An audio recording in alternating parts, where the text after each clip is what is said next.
Bonjour et bienvenue sur le podcast For Me Talks. Dites-moi, qu'est-ce que vous aimez porter quand il fait très chaud?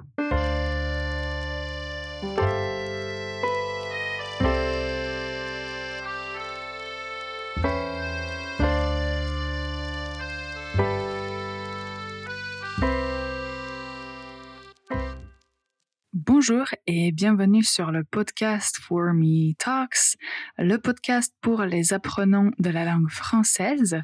Moi, c'est Ivana, vous savez que je suis prof de français et je suis là pour vous aider à maîtriser la langue française.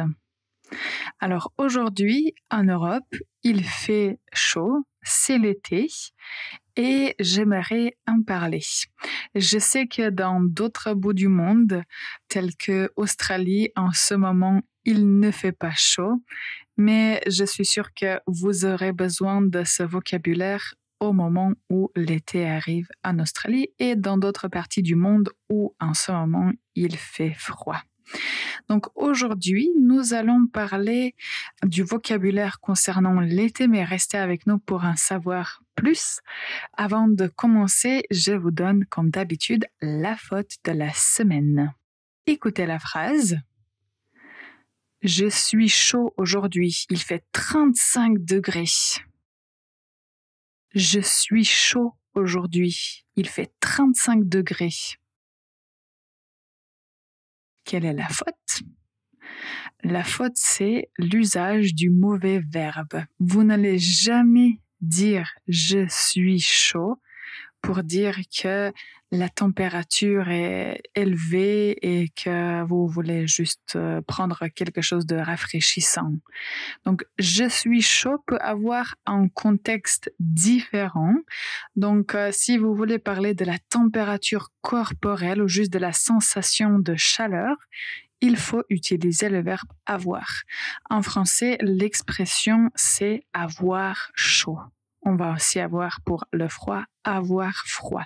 Donc il ne faut pas dire je suis chaud, mais il faut dire j'ai chaud. Et la phrase correcte va être j'ai chaud aujourd'hui, il fait 35 degrés.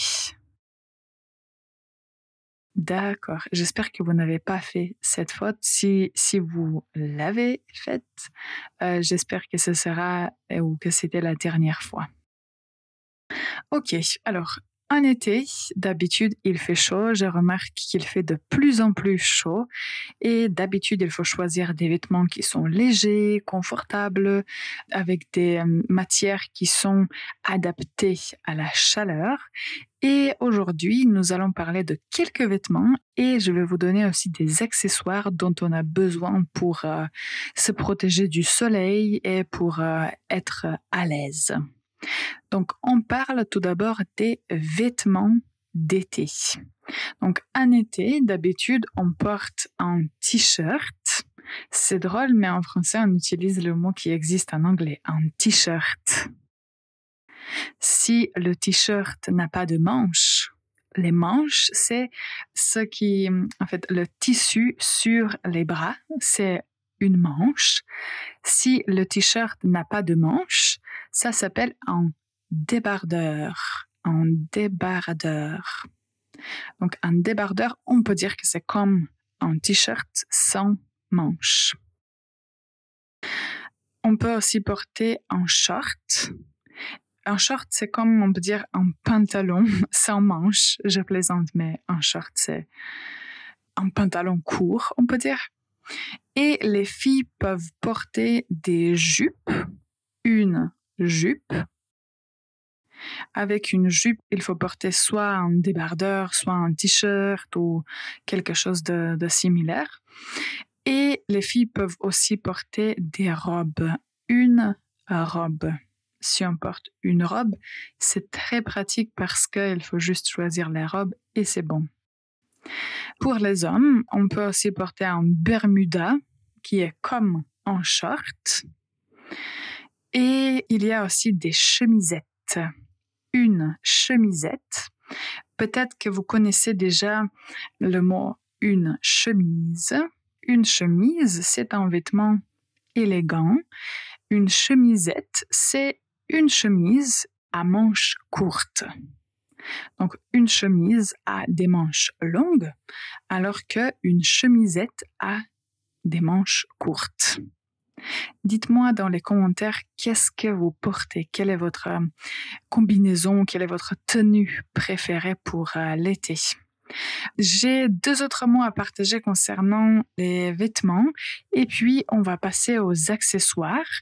Mais avant tout ça, on fait une toute petite pause et on revient pour continuer notre liste de mots sur les vêtements et accessoires d'été. Et restez avec nous, on revient dans un instant. Ready to take your French to the next level? There's nothing better than one-on-one classes with one of our top French teachers. Write to info@formelanguages.com or check out formelanguages.com. Bonjour et bienvenue encore une fois pour ce nouvel épisode du podcast For Me Talks. Aujourd'hui, je vous donne un peu de vocabulaire à pratiquer pendant que vous êtes à la plage ou pendant que vous vous promenez et profitez du beau temps. Donc, nous avons mentionné des vêtements que d'habitude on porte en été. 2 autres mots qui nous restent. D'habitude, quand il fait chaud, on porte des chaussures spécifiques qu'on appelle des sandales. Des sandales. Et comme j'ai mentionné la plage, si vous allez à la plage, vous allez avoir besoin d'un maillot de bain. Alors, un maillot de bain, c'est ce dont vous avez besoin pour vous baigner, pour nager. Un maillot de bain. Alors maintenant, concernant les accessoires, moi je trouve que les accessoires sont essentiels pour se protéger du soleil. Donc pour moi, quand je sors, ce qui est indispensable, ce sont des lunettes de soleil. Des lunettes de soleil. C'est une invention incroyable, vraiment. À chaque fois qu'il y a du soleil, ce qui est peut-être presque tous les jours, je ne sors pas sans lunettes de soleil. Je trouve que c'est important de se protéger. On peut aussi porter une casquette. Une casquette, c'est un type de chapeau qu'on peut porter. Et aussi, on peut porter un chapeau de paille. Un chapeau de paille. C'est un chapeau qui est léger et typique pour l'été. Quand vous sortez, ce qui est très important parce que le soleil peut taper fort, il faut mettre de la crème solaire. Donc, il ne faut jamais oublier la crème solaire. Alors, si vous allez à la plage, vous allez avoir besoin d'une serviette de plage. Une serviette de plage, ou là où vous allez mettre la serviette sur la plage et vous allez pouvoir prendre des bains de soleil. Mais ça, ce sera un autre sujet. Et ce qui est important aussi, c'est de rester bien hydraté. En été, quand et comme il fait très chaud, il faut toujours porter une bouteille d'eau. Et comme maintenant on parle beaucoup du recyclage et du réchauffement climatique et qu'il faut faire attention à la planète, on peut avoir une gourde. Une gourde. Une gourde, c'est une bouteille d'eau réutilisable. Et ça, c'est très pratique parce que ça vous rappelle qu'il faut toujours il faut toujours avoir de l'eau avec soi. Et c'est très pratique d'avoir une gourde personnalisée. D'accord. Alors, comme vous voyez, il y a pas mal de choses à apprendre concernant le vocabulaire. Concernant ces mots spécifiques, vous pouvez les utiliser dans les conversations quotidiennes, comme je l'ai fait. Donc, vous pouvez faire pareil. Je vous donne juste un exemple de phrase. Pour aller à la plage, j'ai pris mon maillot, ma serviette et de la crème solaire. Donc comme ça, on a utilisé 3 mots qu'on a déjà mentionnés. Alors comment vous pouvez utiliser ce vocabulaire pour l'apprendre et pour le mémoriser? Vous pouvez, si vous partez en vacances cet été, vous pouvez faire une liste de votre valise ou une liste de choses dont vous aurez besoin pendant les vacances et vous pouvez le faire en français. Les listes, c'est très important et si vous le faites en français, donc c'est, comme on le dit, gagnant-gagnant. Comme ça, vous avez une liste, vous n'allez rien oublier et de l'autre côté, vous pratiquez le français. Une autre idée que j'ai pour mémoriser ce vocabulaire, vous pouvez essayer, peut-être pas tous les jours, mais disons une fois par semaine, comme on l'a mentionné dans l'épisode précédent, une fois par semaine, peut-être que vous pouvez décrire votre tenue du jour. Donc, vous pouvez dire ce que vous portez. Par exemple, je peux dire « Je porte un t-shirt rouge et un short bleu ». Donc, c'est très facile à le faire. De l'autre côté, vous maîtrisez et vous répétez le vocabulaire, donc c'est très utile. Alors, j'aimerais bien entendre quels sont les indispensables d'été pour vous. Donc, n'hésitez pas à m'écrire et me dire quelles sont les couleurs que vous préférez et quelle est votre tenue préférée pour l'été. La dernière chose qui nous reste à faire, c'est le mot insolite. Aujourd'hui, j'ai choisi un mot plutôt familier que vous allez entendre souvent et même dans des films, dans des séries, dans la vie quotidienne. Et ce mot a deux significations.